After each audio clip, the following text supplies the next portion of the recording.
What's up guys, it's Talon with 127 Automart on an absolutely gorgeous Central Kentucky day, and today we're taking a look at our 2019 Jeep Grand Cherokee, and we're going to talk a little bit about the value you get out of buying an old stock vehicle. It's in great shape like this one from a market-based dealership like ourselves.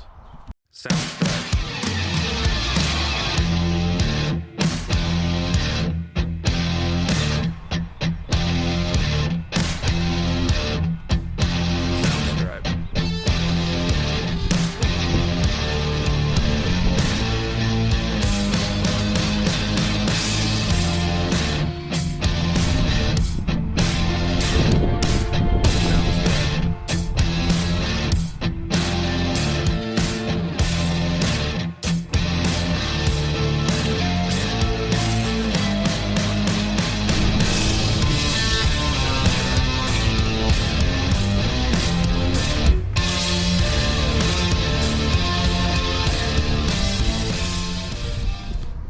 All right guys, taking a look at the outside of this beautiful Jeep. I love that gray color it's in. It's got some metallic flakes going on. You can really see them in the sun. And the aftermarket wheels make this thing look like a force to be reckoned with. Big beefy Michelins on the front and the back. And I actually think those rims fit really well with the color scheme.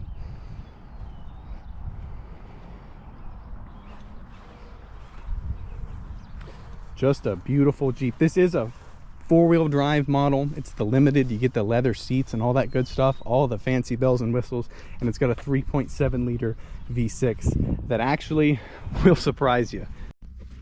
What's up guys, stepping into the interior of the Jeep, I just wanted to take a minute and talk about the immense value you get out of buying an old stock vehicle from a market-based dealership like ourselves.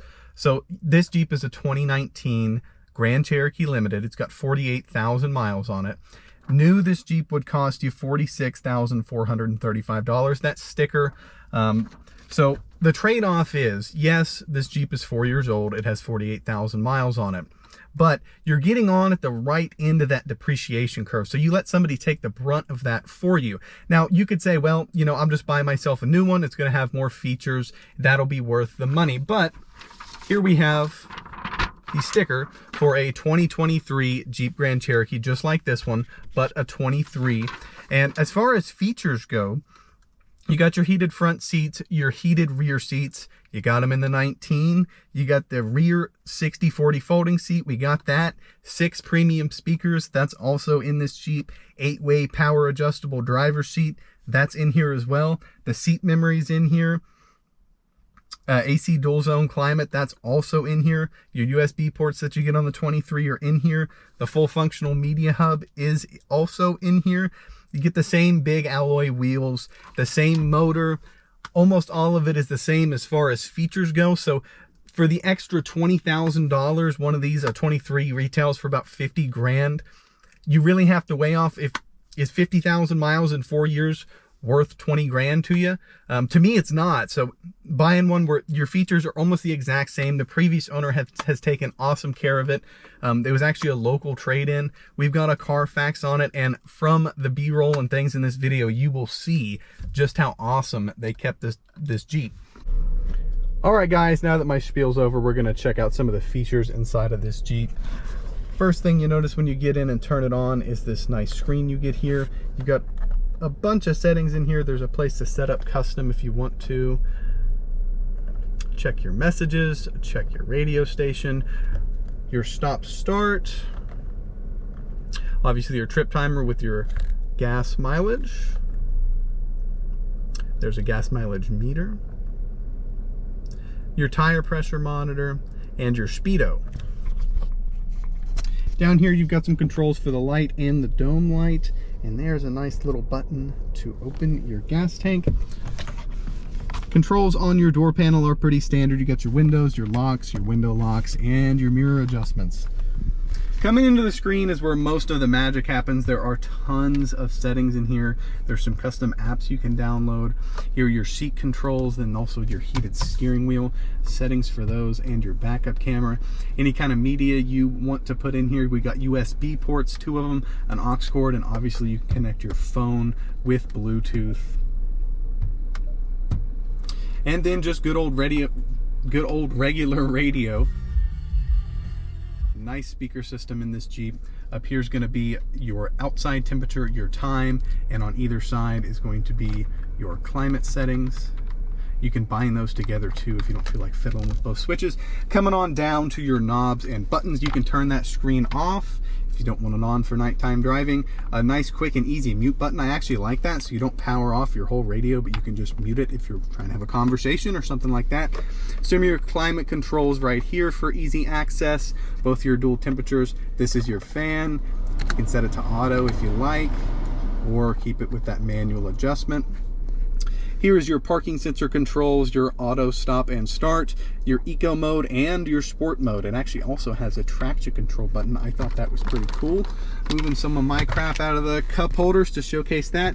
Nice gear shift. I like the stitched leather. It's got a really good hefty feel to it. And I really like the trim they've done around the cup holders here.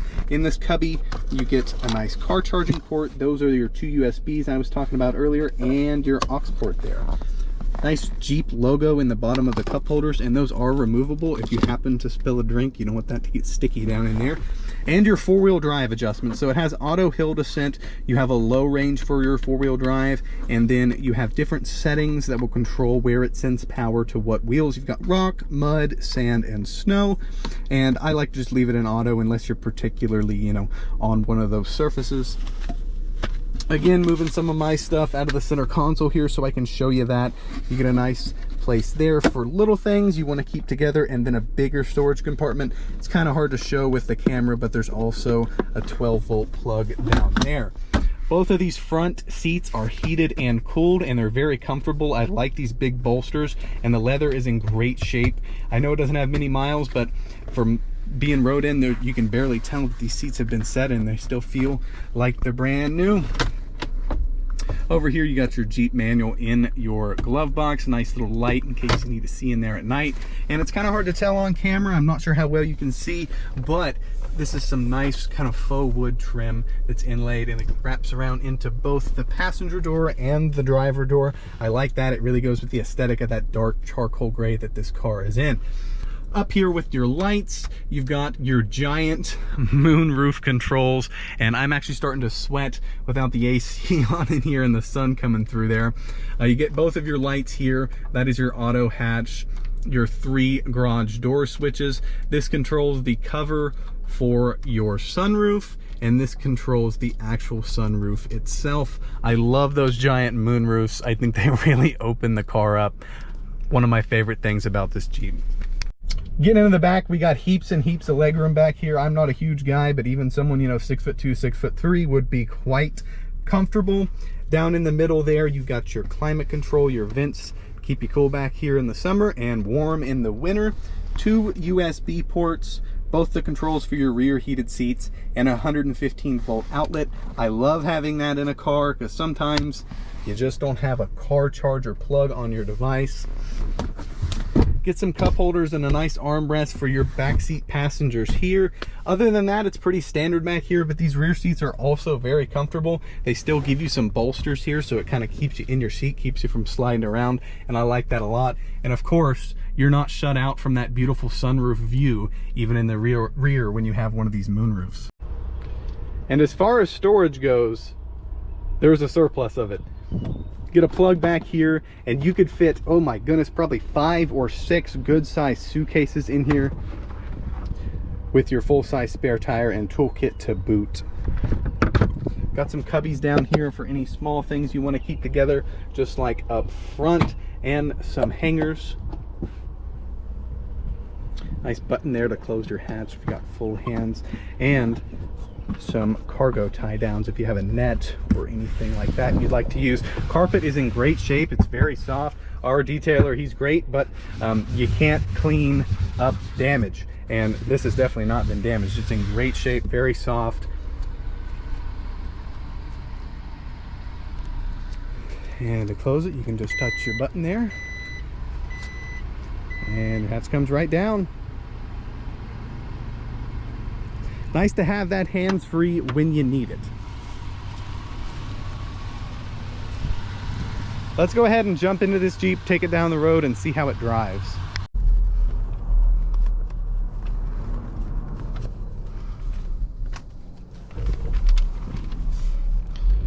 Pulling the Jeep out onto the road here.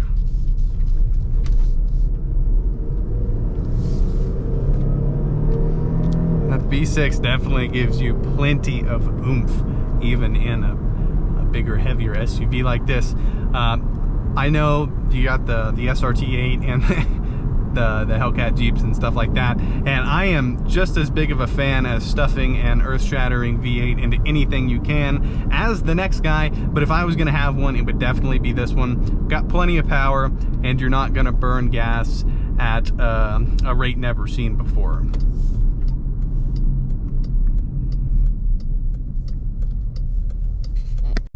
Thinking we're gonna close that sunroof cover. The sun's beating down on me pretty hard, and it is 86 degrees outside, and that's the benefit of that just being right there, and you can close it up if you need to.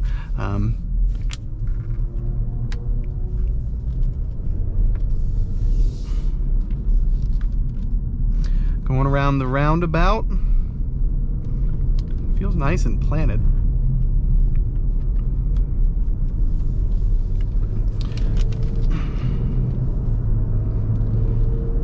Gives you the sense that you're in a big tanky SUV without having to throw a big tanky SUV around. I would absolutely have no fear parallel parking this. With all the cameras and things it comes with, it'd be a breeze to stick it in a small slot. But you feel nice and safe and comfortable in a big, thick, well-made SUV. You do have to be careful, I must say. That's why they made your speedo, your number there, quite so big, because you will creep up slowly. That has happened to me quite frequently. Maybe I'm more used to some road noise, or feeling the road a little more. But yeah, you can creep up to 70 and get yourself a speeding ticket pretty quick if you don't keep an eye on it.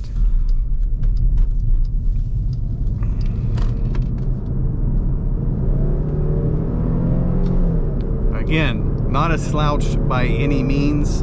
It'll get you right up to cruising speed very easily. Doesn't feel sluggish with that V6. If I was gonna have one, that's the motor I'd want in it, especially with gas prices the way they are right now. Going back to the conversation we were having a little earlier about the old stock vehicles, took a good look at that 23 sticker, and I didn't cover absolutely everything in what we were talking about, but pretty much the only difference is your adaptive cruise control, maybe the size of your screen, and the styling. They've changed up their styling a little bit. Personally, I like the way this model looks a bit better.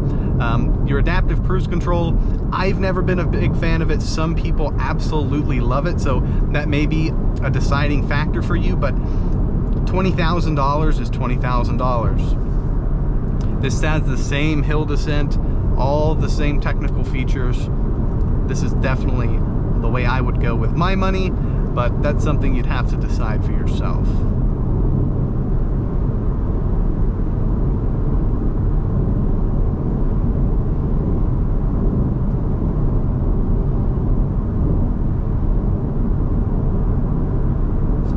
Again, creeping up to 70. Do not want to do that. Not my car, and I do not want a speeding ticket. I think it has a lot to do with the lack of road noise. It just does not feel like you're going that fast. 60 actually feels pretty slow for some reason.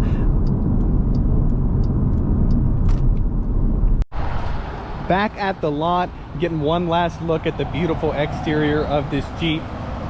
If you guys want to check it out for yourselves, go over to 127automart.com and you can look at all of the information. We've got the Carfax linked with all of our vehicles and the 172-point inspection. This was a local trade-in Jeep. We have some good information about it, so please give us a call at 859-734-5566. The sales staff is very friendly and would be happy to talk to you about any aspect of this vehicle.